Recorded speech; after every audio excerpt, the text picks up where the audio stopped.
तिथे तो बसलेला मंदिरात आपल्याला सांगत असतो, भिवू नकोस, मी तुझ्या पाठीशी, घाबरू नको, तू एकटा नाहीये, मी तुझ्या सोबत आहे, सावली सारखा आहे. आणि खरंच परमेश्वर आपल्या सोबत आहे.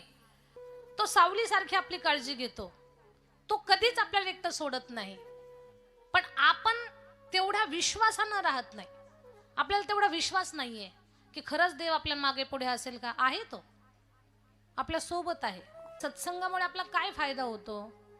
एखादा माणूस खूप प्रामाणिक आहे, खूप सज्जन आहे, खूप देवधर्म करतो, पण त्याच्यातलं चांगुलपण टिकून ठेवण्यासाठी कथा कीर्तनाची गरज आहे.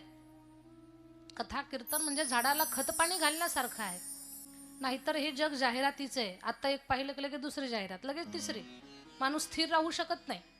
मग एवढ्या या प्रचंड अशा वैचारिक प्रदूषणामध्ये आपल्यातलं चांगुलपण टिकून ठेवण्यासाठी कथा कीर्तन या सगळ्या गोष्टींची गरज आहे.